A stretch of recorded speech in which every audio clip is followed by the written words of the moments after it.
Salut à tous! Et si on parlait un petit peu de Dragon Ball FighterZ? Bon, je sais que la bêta fermée est terminée depuis longtemps, mais j'avais une furieuse envie de vous en parler. Alors, tout d'abord, ceux qui me connaissent le savent, ma cam, c'est Tenkaichi 3. Ce que je veux dire, c'est que si je devais choisir un seul type de jeu Dragon Ball, ce serait un Tenkaichi-like avec un gameplay à la troisième personne, un mode histoire fidèle et un aspect fighting RPG. C'est d'ailleurs pour ça que j'ai lancé le DBRB3 Project. Cette approche, c'est celle que je préfère et je pense que ça changera jamais. Donc, du coup, quand Dragon Ball FighterZ a été dévoilé, on est venu me demander si j'étais pas trop déçu. Attendez, déçu? Carrément pas! Je m'explique. C'est pas parce que j'adore les Tenkaichi-like et que j'ai lancé le projet DBRB3 que j'aime rien d'autre. Je suis fan de Street Fighter depuis que je suis gosse. Street Fighter 2, ça a d'ailleurs été mon tout premier jeu vidéo avec Zelda 3. Et je vous raconte pas quand j'ai découvert X-Men vs Street Fighter, puis ses suites jusqu'à Marvel vs Capcom 2. Pour moi, ce jeu c'est l'apothéose de cette saga. Le 3 contre 3, ça enrichit énormément les combats, les attaques ultimes sont puissantes et impressionnantes, le roster est conséquent et le style graphique animé des personnages me plaît énormément. J'avais même fait craquer ma Dreamcast rien pour pouvoir y jouer. D'ailleurs, c'est grâce à la Dreamcast que j'ai découvert Guilty Gear X, développé par Arc System Works. Comme je marche beaucoup au visuel, les frames en HD du jeu m'avaient totalement ravagé. Et puis, forcément, j'ai grandi avec les DBZ Super Butoden, puis Ultimate Battle 22 sur PSX. Donc, quelque part, les quarts de tour et les fighters en vue de côté, c'est toute mon enfance. Les quarts de tour m'ont d'ailleurs beaucoup manqué dans les Budokai et j'étais super content de les retrouver dans DBK Ultimate Butoden sur Nintendo DS. Bref, je pourrais vous raconter ma vie pendant des heures, mais tout ça pour dire que adorer un style de jeu, ça empêche pas d'en aimer un autre. C'est comme dire qu'aimer Marvel, ça empêche d'aimer DC, c'est juste complètement débile. D'ailleurs, quand le premier trailer de Guilty Gear Xrd est tombé en 2013, j'étais le premier à le montrer au CM de Bandai Namco en lui disant « Ce serait énorme d'avoir un jeu Dragon Ball comme ça !» Côté graphisme, Fighters me donne exactement tout ce que j'ai toujours attendu d'un jeu vidéo Dragon Ball depuis toujours. Bon, à un ou deux détails près, mais bon, on va pas chipoter. C'est juste sublime, le cel shading est merveilleusement maîtrisé. Pour reprendre l'expression de Zig de DBZ.com, Fighters est plus fidèle à l'animé que l'animé lui-même. Je trouve que ça résume parfaitement la sensation qu'on a en regardant le jeu. Je pense que c'est dû au fait que le jeu respecte tous les codes de l'animé, tout en proposant des modèles 3D de toute beauté, ce qui évite tous les problèmes de structure ou de proportion qu'on peut avoir quand un perso est dessiné à la main. Coucou DBS. Quand les premières images de Fighters ont fuité en juin 2017, je vous le cache pas, j'ai cru que c'était un fake. Le leak était de mauvaise qualité, les images toutes petites et ça sortait un peu de nulle part. Avec le recul, je pense que j'ai cru un fake parce que ça m'a paru trop beau pour être vrai. Et franchement, je suis ravi de m'être planté sur ce coup-là. Depuis l'annonce officielle, chaque trailer et chaque fournée de nouvelles images me rend euphorique et ça me fait super plaisir de voir que je suis pas le seul. Je trouve ça énorme que Fighters remporte des récompenses de folie sur les salons de jeux vidéo comme le 3 ou la Gamescom. Je pensais pas qu'un jour un jeu DB ferait aussi fort niveau buzz. Et quand je vois que le soft va très certainement se faire une place dans le monde de l'e-sport, c'est assez fou quand même. Et je parle même pas du débat qu'il y a entre DB Fighters et Marvel vs Capcom Infinite. Donc, cette bêta fermée, je l'ai abordée de manière relativement décontractée. Je l'attendais pas comme le Messi, je me suis dit que j'allais passer un bon petit moment et que c'était déjà pas mal. C'est un type de jeu très différent de Xenoverse par exemple, et Fighters n'a pas la même ambition. Ce que je veux dire par là, c'est que Fighters ne cherche pas à proposer un créateur de personnages, un grand monde ouvert, plein de persos jouables et des tonnes de stages. C'est marrant parce qu'on retrouve un peu les deux approches qu'on pouvait avoir entre Dimps et Spike entre 2002 et 2010. D'un côté, on a des jeux en vue à la troisième personne qui ont beaucoup de contenu et une approche fighting RPG, et d'un autre côté, on a des jeux en vue de côté avec beaucoup moins de contenu, mais des finitions bien plus maîtrisées.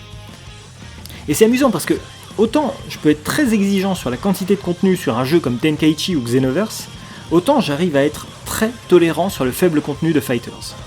Alors je sais que la taille du roster final n'a pas encore été dévoilée, mais le site web permet de se faire une idée, et je pense qu'Extreme Butoden et Guilty Gear sont assez représentatifs des tailles de roster qu'on peut attendre avec Arc System Works. Et donc, j'arrive à me faire une raison. Je pense que c'est parce que le jeu est super beau et que je dois inconsciemment préférer qu'il fasse du super propre plutôt que 3 tonnes de contenu bâclé. J'ai commencé à jouer à Fighters dès la première session du samedi matin. J'avoue que j'étais un peu déçu que les modes d'entraînement et versus local soient pas disponibles. Ma femme kiffe autant Fighters que moi et on voulait absolument se faire quelques parties. Mais bon, après tout, c'était une bêta et pas une démo. L'objectif, ça reste que le développeur fasse un test à grande échelle pour corriger les bugs et améliorer le jeu avant sa sortie. Donc, ok. Et puis, à chacune des 4 sessions de bêta-test, j'y ai passé un peu plus de temps à jouer. Le top du truc, ça a été la dernière. J'y ai joué de son ouverture jusqu'à la fermeture à 1h30 du mat. Et c'est exactement ce que disait Hansei dans une de ses vidéos. On le voit pas venir, mais Fighters est hautement addictif. Alors certes, son gameplay est pas très original, Arc System n'a pas révolutionné les jeux de baston 2D avec ce jeu, etc. Mais franchement, moi, je m'en tape. J'attendais un jeu exactement comme ça depuis des années, et il me donne parfaitement ce que je voulais. Je m'en fiche de l'innovation, là on est sur Dragon Ball. La meilleure façon d'adapter cette licence, c'est de faire de la baston, et Fighters tape juste. Je vais pas vous présenter le gameplay, parce qu'il existe déjà des tonnes de vidéos sur le web qui vous expliquent comment jouer, et elles sont présentées par des youtubeurs ou des twitchers qui sont bien plus doués que moi. Mais la prise en main est tellement instinctive, rien à voir avec le premier contact avec le premier Tenkaichi ou le premier Xenoverse. C'est en partie dû à la vue de côté, bien entendu, parce qu'on n'a que 2 dimensions à maîtriser. Mais du coup, c'est du bonheur à tartiner.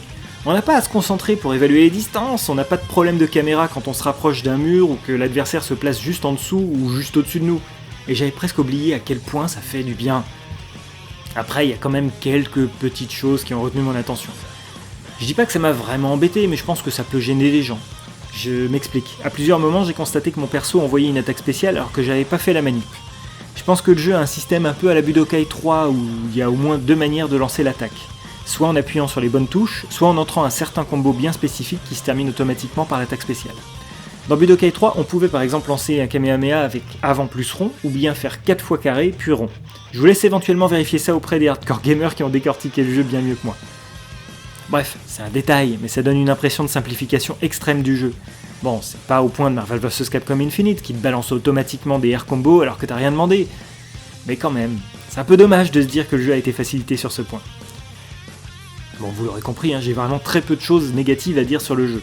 Je dois même donner l'impression de racler les fonds de tiroir avec mon histoire d'attaque spéciale simplifiée, et je vous le cache pas, c'est un peu le cas. Cette bêta fermée m'a vraiment hypé, je suis en manque depuis qu'elle est terminée, et j'attends qu'une chose, c'est que la bêta ouverte de janvier arrive. Je fais une petite parenthèse pour faire un clin d'œil aux fans de la communauté avec qui je me suis battu lors de cette bêta, notamment Sayuke de DBZ.com, Kaiwei, Sofiane le Geek, Sora Kaminari de J-Patrol et Vegeta FR. J'en oublie sans doute, je suis désolé, mais ça a été un vrai plaisir de jouer avec vous et j'ai vraiment hâte qu'on se remette sur la tronche. Je terminerai juste en parlant brièvement du mode histoire, ou du moins de ce qu'on a pu en voir jusque-là. Quand il a été dévoilé, j'ai cru à un truc au rabais avec juste des variant colors du roster de base pour donner une impression d'originalité. Alors, ok, c'est un peu la solution de facilité. Mais quand le 3ème trailer a commencé à révéler les séquences, avec des cinématiques utilisant le moteur du jeu et faisant intervenir des NPC comme Bulma, là, j'ai un peu repris confiance. Maintenant que l'Android 21 a été dévoilé, j'ai beaucoup de curiosité pour ce mode. Alors c'est sûr, faut pas s'attendre à un mode histoire très ambitieux en termes de diversité de gameplay ou d'exploration, mais je pense que la narration peut être assez sympa et intéressante. Les théories de fans ont déjà commencé à secouer Twitter la concernant. Est-ce que c'est la sœur du fils de Gero, ce qui expliquerait qu'elle ressuscite ses 16 ? Est-ce que c'est la mère de Lapis et Lazuli, ce qui expliquerait sa ressemblance avec eux ? Est-ce que c'est les deux à la fois, etc., etc. Bon, on verra bien, ça fait plaisir que Toriyama nous a offert un nouveau Chara design, et j'ai hâte de la voir en action en espérant qu'elle se bastonne. Bref, tout ça pour vous dire que j'ai adoré cette bêta, et que si vous vous êtes pas déjà intéressé à Dragon Ball FighterZ, je vous conseille très vivement de le faire. Je vous dis à la prochaine, ciao.